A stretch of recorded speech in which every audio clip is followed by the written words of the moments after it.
Hello friends, nice to see you all again. I am sure आप लोगों ने अपनी दिवाली फेस्टिवल बहुत अच्छी तरह से मनाई होगी। रेस्ट्रिक्टिव एटमोसफेयर है, but we are the people who like to go out, who like to meet friends, who like to meet relatives, and we manage it anyhow. I am sure you all must have done that. As promised, I have come up with some new topic today.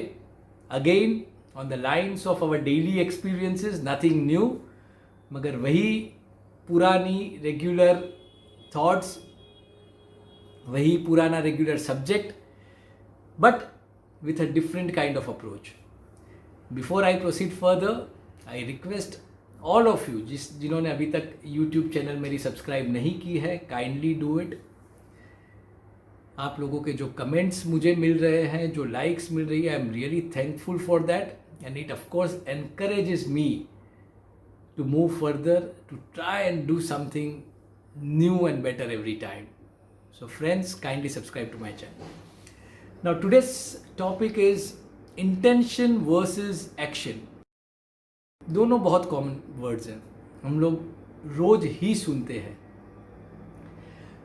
मगर ये दोनों चीज अगर सही तरह से समझी जाए, then I think we can have some very nice curve coming into our lives. पहले सोचते हैं, पहले लेट्स कंसीडर कि भाई ये दोनों शब्द है क्या।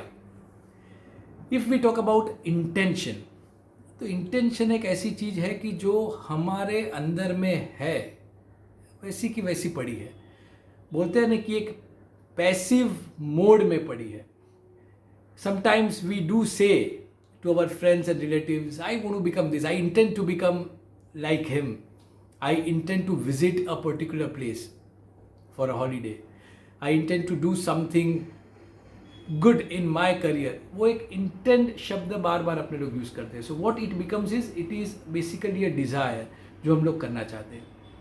हमारे अंदर के कुछ थॉट्स होते हैं, कुछ आइडियाज़ होती है, वो एक इंटेंशन के स्वरूप में अंदर पड़ी रहती है।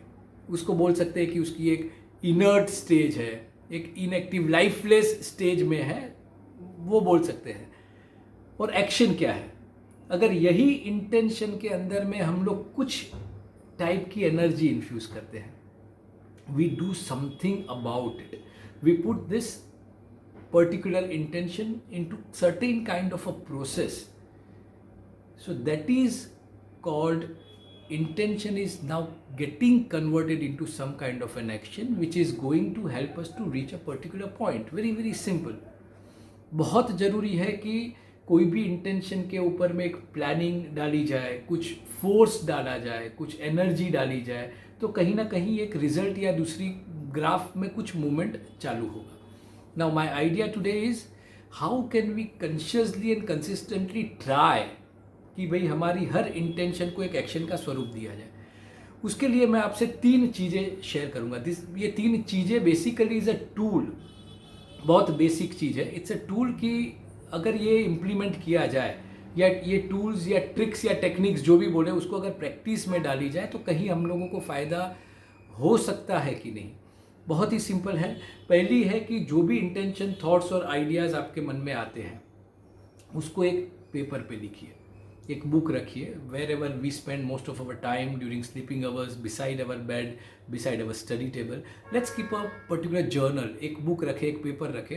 कुछ भी नई आइडियाज़, थॉट्स आती है, कुछ करने की इच्छा होती है, कहीं पहुंचने की इच्छा होती है, एक certain kind of an intention जो अंदर वाइब्रेशन के रूप में उभरते रहते हैं, put it on a piece of paper. That is number 1। Second, वही इंटेंशन जो आपने लिखा है उसको एक टाइम पीरियड दे दीजिए, एक टाइम फ्रेम कि अगर मुझे समझो फॉर एग्जांपल नेक्स्ट समर में मुझे एक हॉलीडे लेनी है, यूरोप जाना है, I want to explore Europe, different parts of Europe, because Europe is like one of my go to places every time. तो मैं क्या करूँगा? सो एक टाइम फ्रेम, मुझे नेक्स्ट समर में जाना है, तो एक इंटेंशन हो गया, डिज़ायर हो गया, और एक हमारा एक टाइम फ्रेम हो गया कि मेरे पास 12 मंथ्स है जो मुझे ये एग्जीक्यूट करना है। थर्ड चीज़ है कि अगर ये दोनों चीज़ होने के बाद अभी उसके अंदर में प्राण डाले जाए, like certain kind of a force and energy. अभी what are we going to do is we are going to explore possibility of going on a particular dates, we are going to explore the cost behind that, we are going to see कि कौन कौन सी जगह पे जानी है, कई जगह पे I would like to visit certain kind of a thing which has been a dream in my mind. तो ये सब चीज़ जो है ना एक प्रोसेस और प्लानिंग में इन्वॉल्व होती है, और हर जगह पे कहीं ना कहीं एक एनर्जी इन्फ्यूज़ होना चालू हो जाता है. यू एक एक्शन कर रहे हैं ना, तो ये एक प्रोसेस बनता है, and we enjoy that process. Because एक गोल फिक्स जब होता है ना, when we have a fix goal, तो वहाँ पहुँचने का जो प्रोसेस भी रहता है ना, that is also the most beautiful part of the entire scheme of things. ये किया जाए. ये तीन जो टूल्स हैं बहुत ही सिंपल है, हम लोग जानते भी होंगे, मगर हम लोगों ने उस पर बहुत ध्यान नहीं दिया है. सो आई वुड लाइक कि अगर ये 3 चीज़ें इम्प्लीमेंट की जाए.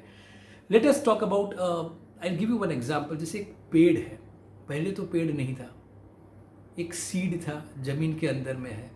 अगर वो वहीं का वहीं पड़ा रह जाए, उसके अंदर में कुछ भी तरह की कुछ प्रोसेस नहीं की जाए, तो वो it would never have become such a beautiful tree. अभी एक सीड है, उसमें राइट अमाउंट की सनलाइट जाती है, राइट अमाउंट का पानी जाता है, सर्टेन काइंड ऑफ खाद फर्टिलाइजर्स जाते हैं, particular kind of a sand is required, कुछ ना कुछ उसके पीछे केयर होती है. And after few years you see that it grows to be a beautiful tree with very sweet fruits for us to eat, some beautiful flowers around the tree, and इतना बड़ा हो जाता है कि उसके शेड में हम लोग आराम कर सकते हैं. So it become such a wonderful process. तो ये प्रोसेस में से तो पसार होना है, ये एनर्जी तो देनी है. एक बच्चा होता है, अगर देखो तो एक बच्चा भी जब जन्मता है, तो व्हाट ही डज इज, हो सकता है कि unconsciously within few months ही tries to move around, then crawl on the floor, खड़ा भी होता है, गिरता है, बोलने की ट्राई करता है, but you know like some sweet broken words, and धीरे धीरे it converts into the sentences. धीरे धीरे he grows big, he walks nicely, he talks nicely, he grooms up nicely. But you know, in the entire process, we as parents or some friends and some relatives, they try to put in certain kind of a training impart होती है, उसके ऊपर में energy जाती है, उसके ऊपर attention जाता है, अच्छा न्यूट्रिशन जाता है. So this is all everything.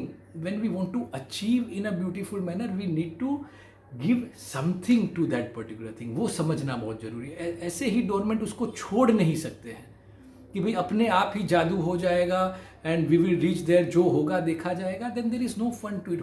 हो सकता है if you are lucky enough, if something is working for you, without even putting in much of the efforts and energy, you can reach to a particular stage, but that is no fun. That is, you have to be conscious about, you have to be aware about what you are doing and where you want to reach. So friends, this is the thing, and the last thing what I would like to share is, before I end up this session, is कि इसकी benefits क्या है. अभी आप benefits देखो कि दिमाग के अंदर में जब एक thoughts या ideas generate होती है, और अगर उसको उसके ऊपर में कुछ सोच विचार किया जाए, उसके ऊपर में कुछ वर्क किया जाए, like some sort of a mental energy infuse करके उसको ग्रो किया जाए, या उसको एक स्ट्रक्चर में डाला जाए, अपने जो ब्रेन सेल्स होते हैं दैट गेट्स एक्टिव. अपने जो पॉजिटिव हार्मोन्स जो होते हैं, द हैप्पी हार्मोन्स जिसको बोलते हैं, या the hormones which boosts up our confidence, boost up our mood, वो सब इतने एक्टिव होते हैं, and ultimately you have a nice mental balance, आपकी हेल्थ इंक्रीज होती है. सेकेंड स्टेज में जब आप आते हो कि जब आप उसके अंदर में भी फिजिकल फोर्स डालते हो, फिजिकल एनर्जी डालते हो, यही आइडियाज़ और थॉट्स के लेके आप अपने फिजिकल मूवमेंट करते हो टू रीच समवेयर. आपकी जो फिजिकल एक्टिविटी होती है to reach somewhere with a specific goal, you know like a fantastic vibes would come under you, come with in you, it would generate. आपकी जो physical movement के कारण जो आपकी फिजिकल एक्टिविटी है वो बहुत पॉजिटिव होगी, आपकी बॉडी लैंग्वेज पॉजिटिव है, a nice body structure as well, just because you are working on a certain things, not aimlessly but with a specific direction, with a specific cause, with a specific point to reach. Very important. और third, आप जब finally देखोगे कि when we achieve, when we reach there, the sense of satisfaction जो मिलता है that is immense. And when we reach to a particular place with great efficiency, you know like इतनी मेहनत उसके पीछे की है, तो एक एफिशिएंट मॉडल के थ्रू पहुंचते हैं, तो you know like it is a wonderful feeling inside of having achieved something by our own. Our self-confidence gets a huge boost. Our self-esteem also rises. So this is very important. बहुत छोटी चीज़ है, but exactly when you do it, when you put certain thing into certain kind of a process and action flow में चले जाते हो और फिर achieve करते हो, the entire thing becomes a wonderful thing to have achieved. So this has been my talk for today, intention versus action, and I hope you all must have liked it. And I request you to kindly still give me some idea, some topics wherein I can talk, I can research, and I can like same चीज़ ही बताऊंगा जो आप जानते हो, but हो सकता है कि I would have a different route to come towards the same thing, different kind of an approach and some kind of an approach जो हो सकता है कि दिमाग में घुसे और हम लोग उसको implement कर पाए. And as I always say that together we keep learning and together we keep improving. Thank you and have a good day, my friends.